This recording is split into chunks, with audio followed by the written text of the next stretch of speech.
Mufti Muhammad Munir, also known as Mufti, is a young and dynamic speaker born and raised in West Philadelphia, of all places. After completing his education in Philadelphia, Mufti went on to the University of Medina, where he would complete his bachelor's and master's in hadith. Despite his concentration in hadith, Mufti has a strong passion to teach fiqh. Mufti's classes are known to be very engaging, interactive, and allow for a lot of discussion and Q&A. Mufti has had the opportunity to study under many of the prominent mashayikh of our time. From them is the Allama Sheikh Abdul Muhsin Al-Abad, may Allah Azza wa Jal preserve him. And Mufti, mashallah, if you've ever heard him speak, he's abundance, wealth of knowledge, and he's probably going to hate me for saying this, but so without further ado, we have Brother Mufti, فليتفضل مشكورا مأجورا.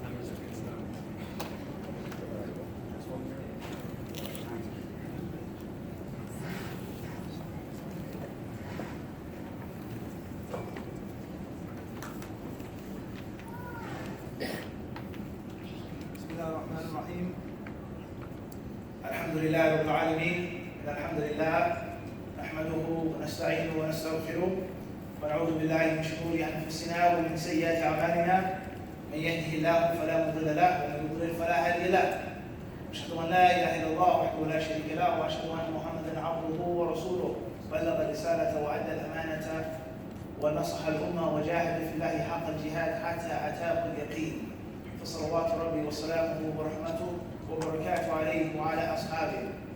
To proceed, Assalamu alaikum wa rahmatullahi wa barakatuh. Esteemed listeners, honored guests, close and beloved brothers and sisters, what Allah subhanahu wa ta'ala has blessed us with tonight is a topic of utmost importance. A topic that is considered to be a cornerstone and a primary pillar of everything. And this topic is the Sunnah, an integral part of the Shari'a. The Sunnah, and how it is an integral, crucial, fundamental part of this thing called the Shari'a. Obviously, time is very limited. Time is extremely tight. There are many speakers, whether that have come before, after me, many questions, concerns, agreements, and disagreements. So we'll try our best by the permission of Allah subhanahu wa ta'ala to stay as objective as possible and close to the topic as we have the ability to do, inshallah ta'ala. So the first concept, or the first bit of discussion says how and why. How and why. How is the Sunnah an integral part of the Shari'a? And why? In other words, why this topic? It says here, is this title thorough and comprehensive? Why the need for this topic? In other words, or in simple layman terms, is it correct? Is it knowledge-like, scientific, to say that the Sunnah is an integral part of the Shari'a? Is that all? Or is there more? Is the Sunnah of the Prophet, which we're going to explain what exactly the Sunnah is and what it isn't, is it an integral part of the Shari'a, or is it an integral part of Islam, of the Quran, of your Iman, of your Akhlaq? And I personally feel one of the reasons behind the different errors and the mistakes that people fall into is by restricting it just to legislation, just to law and legal issues. Rather, without the Sunnah, there is no Iman. There's no Tawheed, there's no Aqidah, there isn't any Quran without Muhammad sallallahu alayhi wa sallam, as we're going to explain in detail. So it's very important for us to lay this down before we move any further. Number two, why the need for this topic? Let us talk about politics, issues of Muslim minorities, issues of the elections, the heartbreak, the disappointment that took place among many people, Muslim and non-Muslim. Let's talk about these things. Why talk about something ancient, something old, something pertaining to words, statements, actions over 1,000 years ago? When we talk about Sunnah, do we realize this? That when you read Sahih Muslim, When you read the Muwatta of Malik, you're reading a text over 1,000 years ago. It's extremely old, more than 1,000, 1,040 years ago, to be exact, if not more. Khayr, inshallah. So therefore, why this topic? Why not speak about something else? Islamophobia, as they say. Why not talk about these things? Tolerance, interfaith, and the list goes on. One of the reasons behind me choosing this topic is because of the abundance of the following problems. Number one, severe and thick ignorance by many people, if not most of them, who speak about Islam, Shari'a law, Shari'a, hadith, and Sunnah. Those who are Muslims and those who are not Muslims. Those who are local or resident scholars from the United States, Canada, the UK, any Western country, let alone those who come from the lands of the Middle East. People who are misinformed, those who have been miseducated, and those who just don't know, but for one reason or another, they don't feel it's mandatory to remain silent and refrain from speaking on such an important and dangerous topic. And oftentimes, we have people who speak about this topic who hide things. They hide the true knowledge from the people. They keep the facts and the realities away from the masses, from among the Muslims, non-Muslims, and those who are not Muslims who profess to be Muslims. And there are many other reasons. And perhaps in the time in which we live, the greatest danger, and Allah subhanahu wa ta'ala surely knows best, is the danger from within the citadel, from within the fortress. The danger within the circle of Islam. Those who speak with our tongue, our language, those who wear our clothes, those who say what we say. But when they speak about Muhammad sallallahu alaihi wasallam, they have the utmost disrespect and lack of regard. When they speak about Muhammad, his companions, the Sahaba, it's something to laugh and to joke and to have fun. When they speak about the books of Hadith and the Imams of Hadith, they were foolish, they were dumb, they just memorized, just narrated. There was no importance, no intellect. There was just, normal basic people who memorized things and passed them on to the next generation. You'll find this vividly among many, if not most people who talk about this topic. And you have the very vast minority, a small chosen elite batch of Muslims and non-Muslims. Muslims and non-Muslims, when they speak about this topic, first and foremost, they know their boundaries, they know their limits, and they speak what they know that's correct and is accurate. And these are only a few individuals from among the Muslims and the non-Muslims. So these are all reasons why I chose this topic. Next slide. Random trivia question. What is the greatest fitna, trial in this dunya, and why? We have a volunteer, inshallah, from the crowd, one of the brothers and sisters. What's the greatest fitna? What's the most formidable problem that can take place and will take place? Not in the grave, not in Qiyamah, not in this standing, but in this dunya. Anybody want to give it a shot? Brother or sister, what's the worst fitna that can take place? This is random. The Dajjal. What does that mean, Dajjal? Antichrist. Losing your deen. Renouncing Islam. Dunya. Huh? Money. Allahu Akbar. Disappearance of scholars. Anybody else? Anybody else? Fadl. You, in the green. Evils, huh? What else evils? Right. I can't hear you. Yeah, Juge with my Juge, mashallah. Intelligent answer. Fadl. The death of the Prophet sallallahu. Right. Anybody else? Sheikh. Following the West. Khayr. Anybody else before we go on and mention the answer? Khayr, inshallah. So, what is the gravest trial, fitna in this dunya, and why? You said Ad-Dajjal, the Antichrist. Ad-Dajjal linguistically and literally means a great and pathological liar, a terrible liar, a master at tricking, deceiving, and lying to people. Can you tell me something in the Quran about the Dajjal? One verse, that's all I ask you. So how can it be the greatest fitna and Allah didn't speak about it? Not even once. Raise your hands if you agree with this. We didn't say it's right or it's wrong. Our brother says that the greatest trial that can happen in this dunya is something that Allah subhanahu wa ta'ala never spoke on, not even once. Raise your hand if you agree with this. Raise your hand if you disagree with this. Everybody didn't raise their hands. Once again, raise your hand if you agree with this. Think carefully now. Don't be hasty. And we didn't get into the second part of the question. He has to explain why now. Okay? The follow in the West, he said money. You all want to give you answers, inshallah subhanahu wa ta'ala. Now, I'm going to repeat the question. What is the gravest fitna, not a big fitna, a major fitna, the worst fitna that can take place in the dunya? And Allah, Arhamar Rahimin, the most merciful, the most kind, the most tolerant, never ever spoke about it one time in His glorious book. Raise your hand if you agree with this. Alright, please raise your hands if you disagree with this. Khairan, inshallah. Please explain. How can this not be mentioned in the Quran? Allah subhanahu wa ta'ala sent down 2 divine books, Quran and Sunnah. 2 things have been divinely sent down. The Quran and the Sunnah. So let's ask ourselves the question. When we talk about hadith of the Prophet ﷺ, Sunnah, specifically things that talk about Allah, His names, His attributes, and things of the unseen, trials. This life, hereafter, things that we can't necessarily see, but we believe in. Who is being spoken about? That's number 1. Number 2, who is speaking? Number 3, who is being spoken to? And number 4, why have they been spoken to?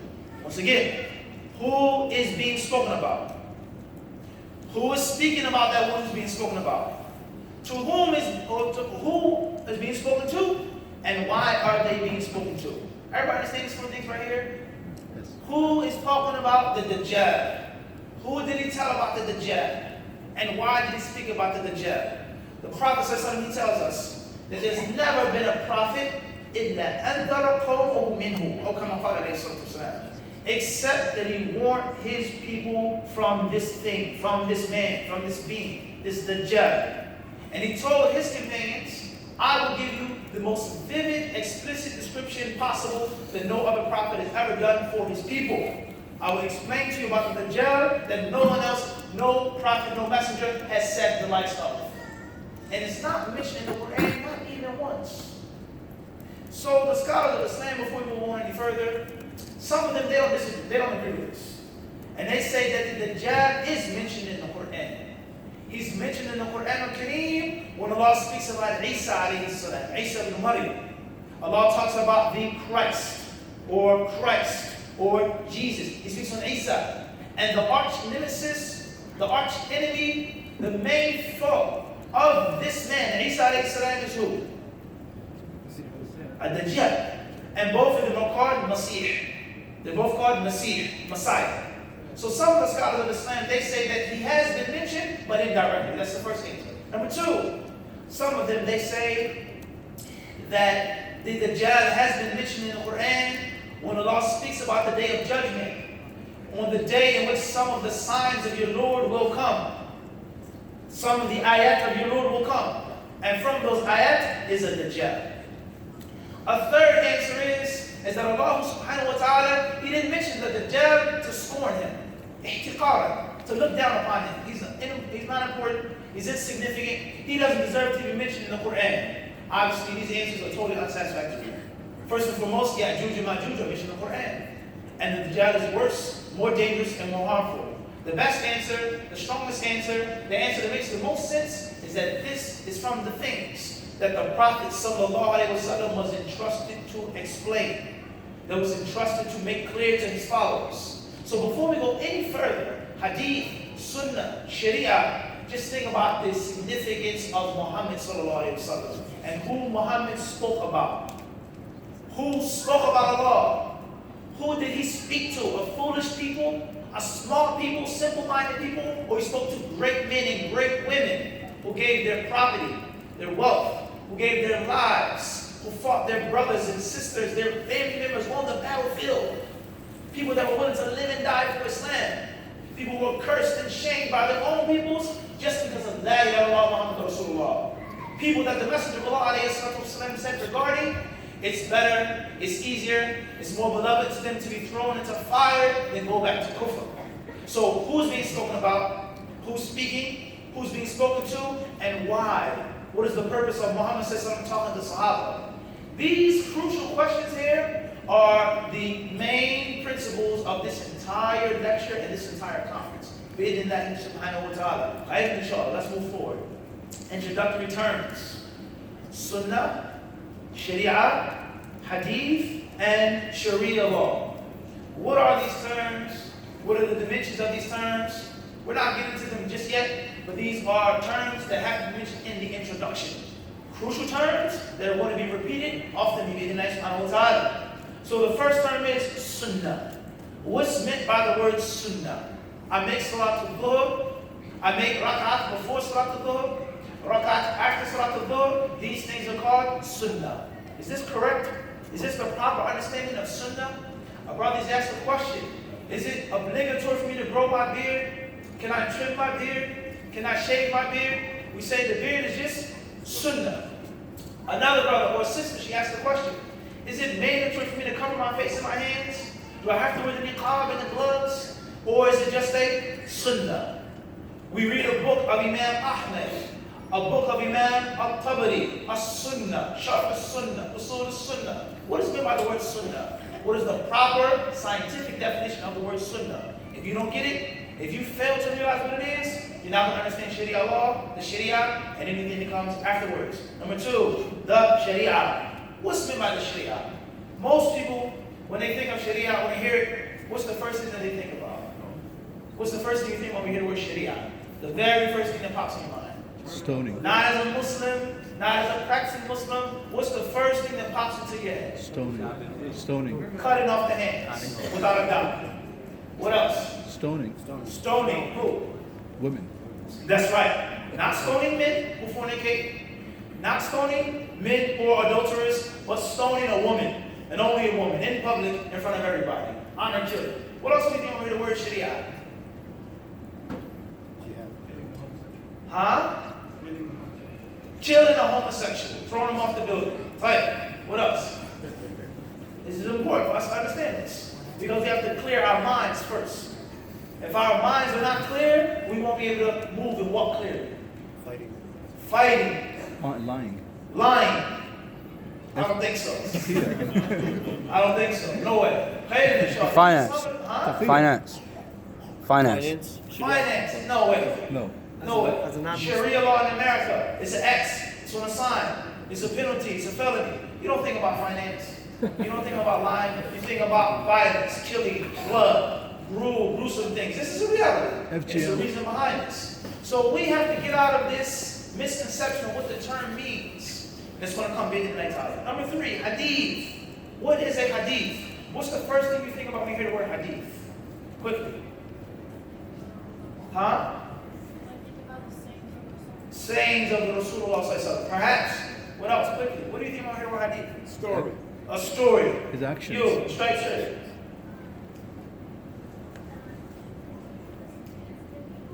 Can't hear you. People who hear the Prophet ﷺ. These are some answers, but not the real answers. We have a right to be honest. It's the first thing we hear about hadith. The first thing I think when I hear the word hadith as a layman Muslim in America is Sahih Bukhari. Very first thing. That's the very first thing that I think about. Khayr inshallah. What else do we understand from the word hadith? The first time we hear the word. Not the Quran. Not the Quran. Something that's against the Quran, outside of the Quran, doesn't go with the Quran. Anything else before we move forward?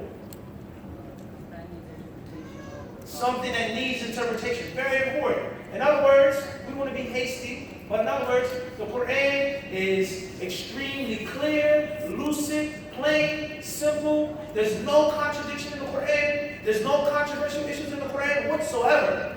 But Muhammad, what he said, what he did, what he allowed, it's controversial, it's contradictory, it's harsh, it's unsuitable for 2016, not the Quran. Very important point. Hey, should I think you guys move on further? Although, sure.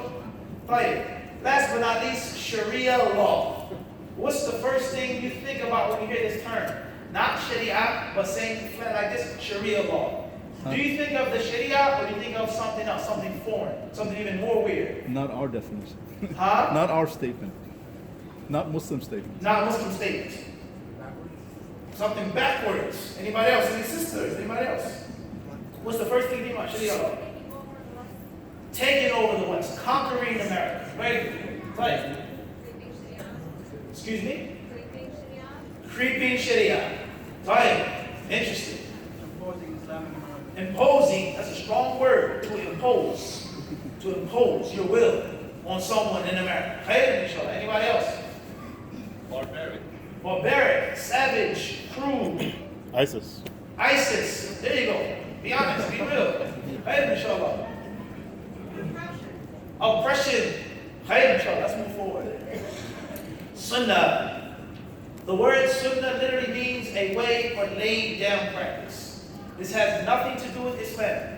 If you met a Christian who was from Jordan, or a Jew from Yemen, or a Zoroastrian from Iraq, and they hadn't mixed with the non-Arabs, they were Bedouins, they were nomads, nothing to do with Islam, Christian, Jew, fire worshiper, atheist, from a Middle Eastern country, and they spoke the pure Arabic tongue, and he said to him, Sunnah, or anything that is derived from these letters, he would understand something. And this is what the only thing you can understand, along with other meanings. Not Muhammad, Rasulullah, Sahih Bukhari, Abu Hurairah, but the linguistical, bare, organic, raw meaning of the term. Number one, is something that is laid down. And something that is a practice. Good, bad, positive, negative, harmful, beneficial. Your habits, your demeanors, what you like, what you don't like, how long you speak, what you do, that's your sunnah. That is your way. Whether you invent it, create it, whether you make it up, or whether it was given and handed down to you. Very important for us to understand what this term means linguistically. Moving forward, as for its meaning according to the Islamic legislature, then it depends on exactly what field of expertise the term is being used and depicted. In other words, the Sunnah does not have one meaning to all of the Muslims, to all of the scholars of Islam, and this is crucially important. And it's also another major reason behind mistake and error. The Sunnah to the ancient Muslims is different to the word Sunnah to the later Muslims. The Sunnah to the scholars who specialize in Hadith is totally different than the word Sunnah to the scholars who specialize in fiqh, the fuqaha, the jurists. Abu Hanifa uses the word Sunnah, and it's totally different to Imam Ahmad ibn Hanbal. Imam al-Bukhari says a Sunnah. It is totally different than the scholars of law in the 8th century. So you come, you mix, you jumble the two together, you're going to crash, and you're going to cause others to crash. So therefore, in what field of expertise? The Muslims have different fields of expertise. We have Muslims who specialize in this. We have Muslims who specialize in that. It's like in a hospital. We have different departments. Call this mine. He's a specialist. I'm not a specialist. I know the basics of his field, but that's not my specialty. So first and foremost, it has a specific meaning according to the traditionalist scholars of Hadith, Muhaddithun. When they use the word Sunnah, they mean something specific.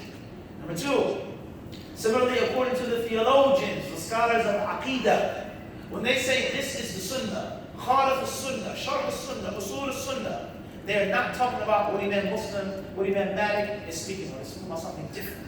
Number three, according to the jurists of Islam, the fuqaha, they say, as an example, just an example, he may say, making Umrah is a Sunnah. It's a Sunnah. In other words, it isn't mandatory like Hajj. And if the scholars of Hadith say, from the Sunnah is to make Umrah, he's not talking about is it mandatory, is it recommended, is it disliked? It's something that Muhammad ﷺ did, encouraged, and allowed. If you mix the two, you are going to crash. Let's make a simple example of this, of something that's very widespread and extremely controversial for several reasons. The beard in our Islam. The beard in our Islam. You ask some people, what about the beard?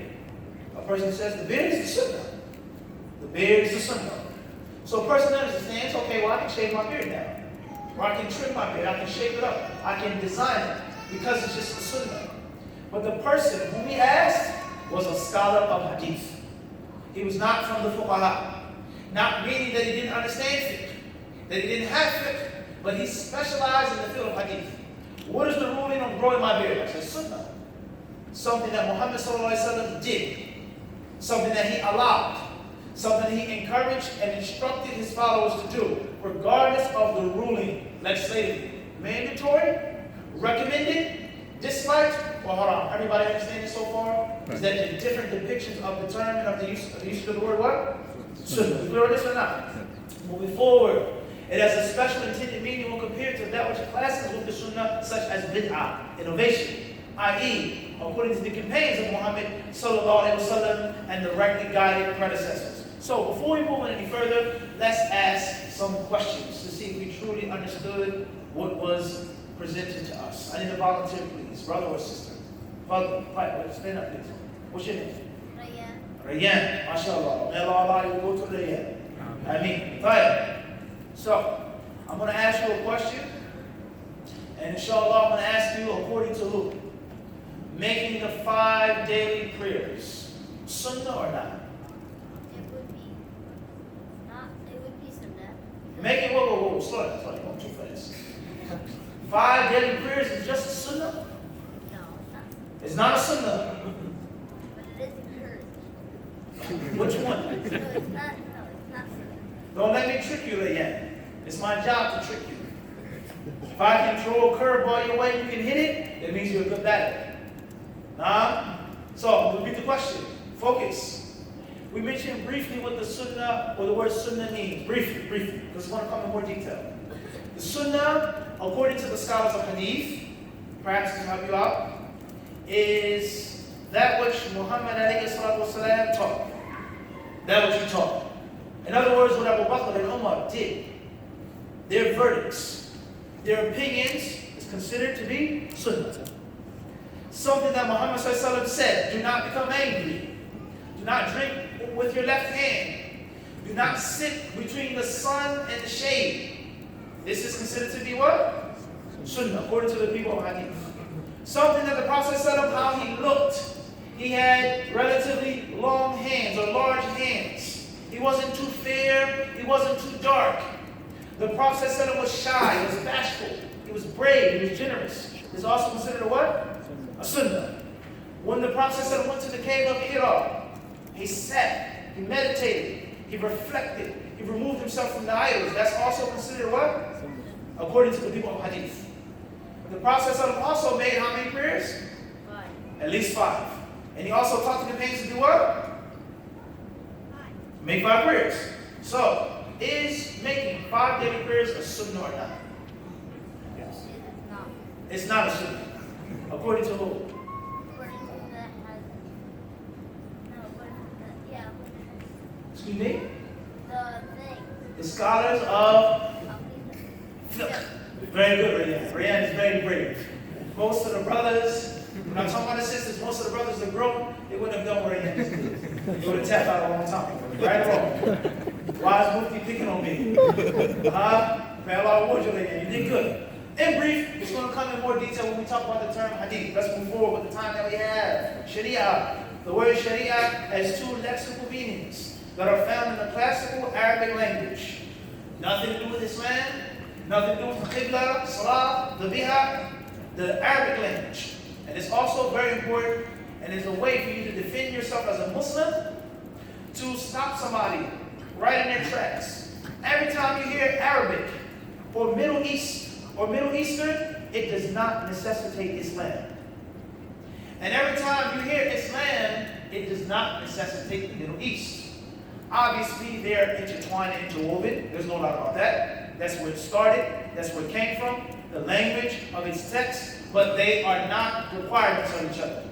So therefore, the Shari'a, according to Arabic, not Islam, it means a clear, broad, and expansive road. A road that has the following attributes. Number 1, it's clear. It isn't dark. It isn't dubious and doubtful. It's not ambiguous. It's clear. You can clearly see where you're going and where you're walking. is very important and relative to the Islamic sense of the word. Moving forward, not only is this road clear, but it's broad. It isn't narrow. It isn't tight. It has many lanes. It's wide and it's expansive. We have a slow lane. We have a fast lane. We have a service lane. Something happens to your car, change a flat tire, there's room in the Shari'a. But it's one path. Pay close attention to these words, brothers and sisters. Clear, broad, and expansive. The second meaning is a flowing stream or a clear pond which people take water to drink, or from which people take water to drink, and also for their camels. It's a source of water, not muddy water, not cloudy water. It isn't a well, not a well, but it's a stream, a pond. It isn't stagnant, but it flows. It's clear, it's pristine. You can see at the bottom of the water. And the water is refreshing, cool, and delicious for yourself and for your animals, your horses, or whatever you're riding in those ancient times. Obviously, before we move any further, you can see the connection and the relation and the appropriateness between the linguistic meaning and the technical meaning. And this is very important. Nothing about Islam is unclear. Nothing about Islam is ambiguous. We ask the question, why are Muslims afraid of the Shari'a law, the Sharia law? Are Muslims afraid of the Sharia law? We say, not to be hasty, not to jump the gun too quick, but this is very important for us to mention right now. Every Muslim is not afraid of the Sharia law. That's wrong. That's a fallacy. That is an inaccuracy. Every American, in the West is not afraid of Sharia law. Some are. Maybe many, maybe most, but not all of them. And that is because many Americans are afraid of what they think is the Sharia law. What they've been told and taught, what has been stuffed and what they have been force-fed, what is the Sharia law. In actuality, it has nothing to do with the Sharia. And secondly, you'll be shocked and you'll be surprised at the Americans who are welcoming for what they feel, think, believe, and or know what is the Sharia law. Unfortunately, we run out of time. هذا وصلى الله وسلم على عبده ورسوله محمد جزاكم الله خيرا.